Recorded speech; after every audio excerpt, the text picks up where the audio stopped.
কি কিছু বলবেন? অনেক সুন্দর গান করেন তো আপনি। শুক্রিয়া। আর কিছু? আমি না ঘুরায় পেঁচায় কথা বলতে পারি না।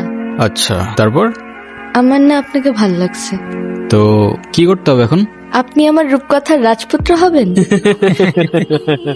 না। কেন? আপাতত ফ্রেন্ডশিপ করতে পারেন। ফ্রেন্ডশিপ করে কি হবে? আপনি আমার রাজপুত্র হবেন আর আমি আপনার রাজকন্যা। ভাইয়া আপনারা কিছু মনে করেন না তো, আমার বান্ধবীর স্কুল একটু ঢিলা আছে, এই চল তো তুই। দেখ, আমি না এতদিন ঠিক বুঝতাম না তুই তোর মিউজিক নিয়ে এত প্যাশনেট কেন। আজকে বুঝলাম বন্ধু। খুব ভালো বুঝছেন, ধন্যবাদ, অ্যাপ্রিসিয়েটেড। ও তো শোন না, আপনি আমার রূপকথার রাজপুত্র হবেন। আরে না না, আপনি আমার রাজপুত্র হবেন আর আমি আপনার রাজকন্যা। আরে থাম না ব্রো, শোন না কি হয়েছে। আমার সাথে রাহুল ভাইয়ের অ্যাসিস্ট্যান্টের কথা হয়েছে, উনি বলছে আমার সাথে দেখা করে দিবে রাহুল ভাইয়ের। ওই রাহুল ভাই, সত্যি তোর যে প্যাশন, তুই জীবনে কিছু না কিছু একটা করতে পারবি। হয়েছে Because- হয়েছে। হ্যাঁ হ্যাঁ হ্যাঁ, ঠিক হ্যাঁ, বলছিস, তাই না? সেটাই।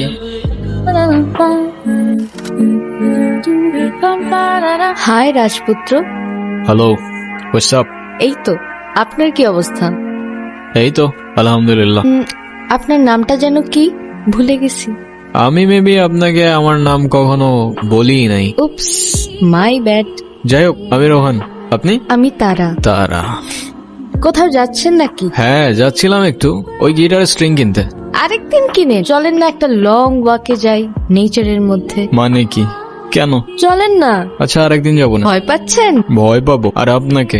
মানে যা তা না। তাইলে চলেন, কি এমন হবে, খেয়ে ফেলবো নাকি আপনাকে? আচ্ছা আচ্ছা, চলেন চলেন চলেন।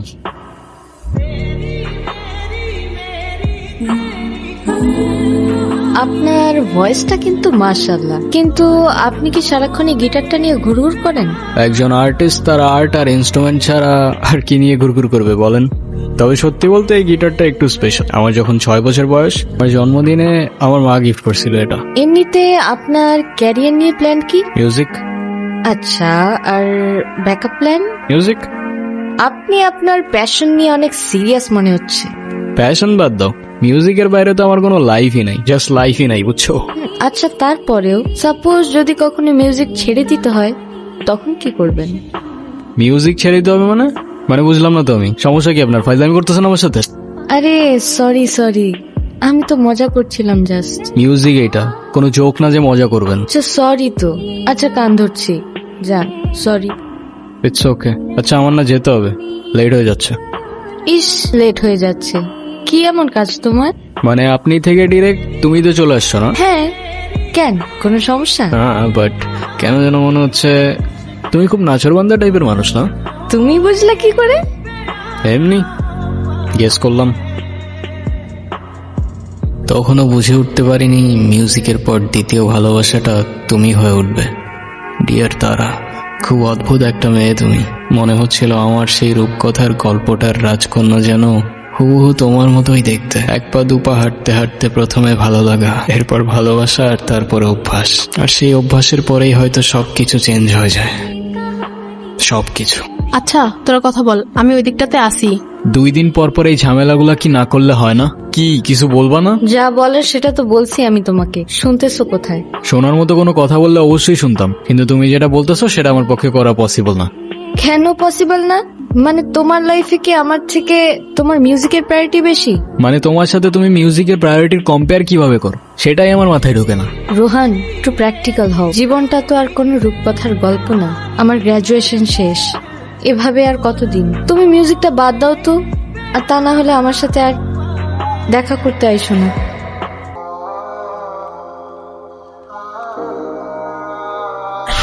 কি অবস্থা, কেমন আছো?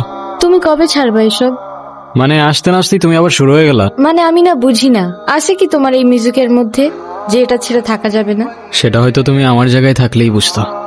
না, তোমার জায়গায় থাকার তো আমার কোনো ইচ্ছাও নাই। দেখো, এখনো কিচ্ছু নষ্ট হয়নি। আমি শুধু চাই তুমি 8-10টা মানুষের মতো একটা নর্মাল লাইফ লিড, একটা জব করো আর মিউজিকটা ছেড়ে দাও, দ্যাটস ইট। আরে মিউজিক আমার ব্লাডের মধ্যে, এটা ছাড়লে বাঁচবো কেমনে আমি? আর আমি যেটা পারবো না সেটা আমার বারবার বললো না তো তুমি। তোমার ডিসিশন তাহলে ফাইনাল? হ্যাঁ।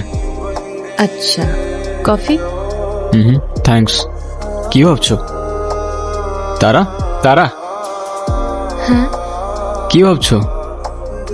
না, কিছু না। কফিটা ভালো হয়েছে। তুমি বানাইছো? হ্যাঁ।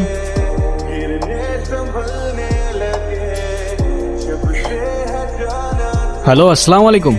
হ্যাঁ রোহান, রাহুল ভাই এসে বুঝছো? এদিকে আসছি উনি?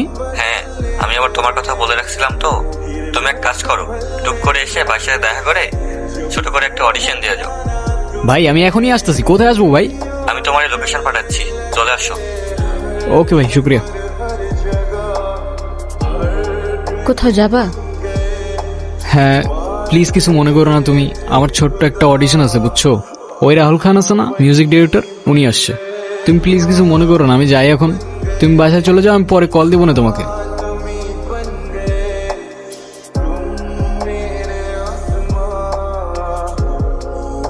ভাই, আপনারা বলছিলাম না একটা ছেলের কথা, করে নিয়ে আসছি। আচ্ছা ঠিক আছে, আমি তাহলে পরে ফোন দিচ্ছি। ওকে, হ্যাঁ। আসসালামু আলাইকুম ভাইজান। ওয়ালাইকুম আসসালাম। আমি তো তোমার মিউজিক শুনছি। অনেস্টলি বলতে গেলে আমারও খুব ইচ্ছে ছিল তোমার সাথে দেখা করব।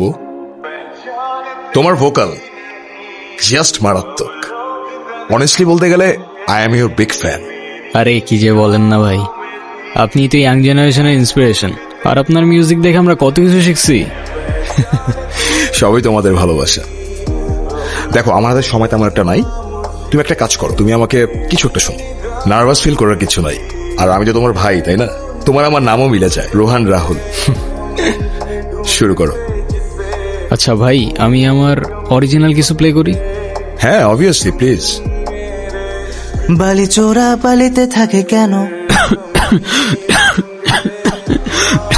Anything wrong? রোহান, কোনো সমস্যা? সরি ভাই, আমি আরেকবার শুরু করি?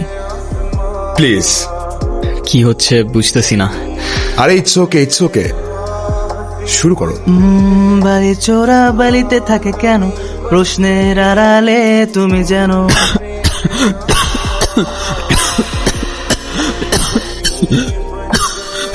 রোহান, রোহান কি হয়েছে তোমার? রোহান, এই কেউ অ্যাম্বুলেন্স ডাকো। এই রনি, এদিকে আসো। আরে সবাই কই? দাঁড়ান ভাই, আমি দেখতেছি। রোহান, রোহান কি প্রবলেম হচ্ছে আমাকে বলো। রোহান, শোনো, যা হওয়ার ভালোই হয়েছে। এই মিউজিক টিউজিক আর করতে হবে না। চলো না আমরা আবার নতুন করে সব শুরু করি। কষ্ট পেও না ব্রাদার। আমি তো তোমাকে হেল্প করতে চাইছিলাম, কিন্তু তোমার ভোকালের যে কন্ডিশন, আমি চাইলেও তোমাকে হেল্প করতে পারছি না। না মানতে পারছিলাম ভাগ্যটা, আর না জীবনটা সহজ হচ্ছিল। বলতে বলতে আমি আমার কাহিনীর ঠিক শেষ পর্যায়ে চলে এসেছিলাম। আর তখন মনে মনে কবির লেখা সেই 4টা লাইন খুব মনে পড়ছিল। খেলা ঘর পাতা আছে এই এখানে, স্বপ্নের ঝিকিমিকি আঁকা যেখানে, এখানে রাতের ছায়া ঘুমের নগর, চোখের পাতায় ঘুম ঝরে ঝরঝর।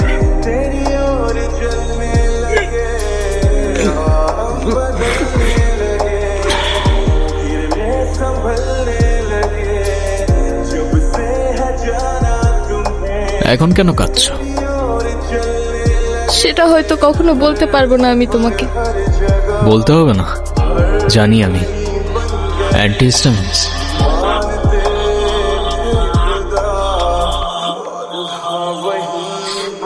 শুধু তোমার ওই গলার সুরটাই তো চলে গিয়েছিল না, জীবনটা কেন দিয়ে দিল? ওই সুরটাই আমার সবকিছু ছিল, আমার জীবন ছিল, যেটা তুমি নিয়ে গেছো। খুশি তো তুমি? কি ভাবছো? তারা, তারা, হ্যাঁ। কি ভাবতেছো? না, কিছু না।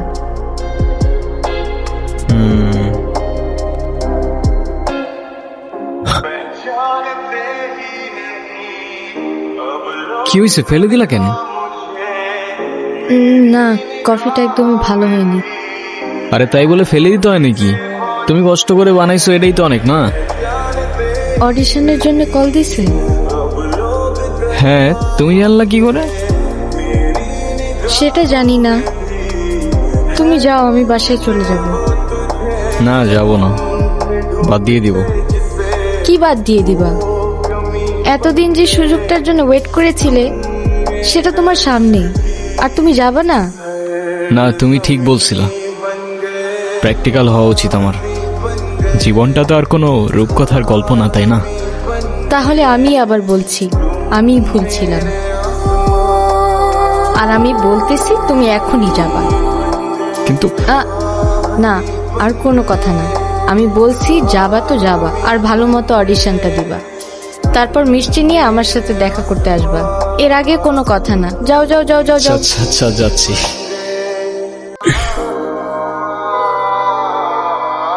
রোহান,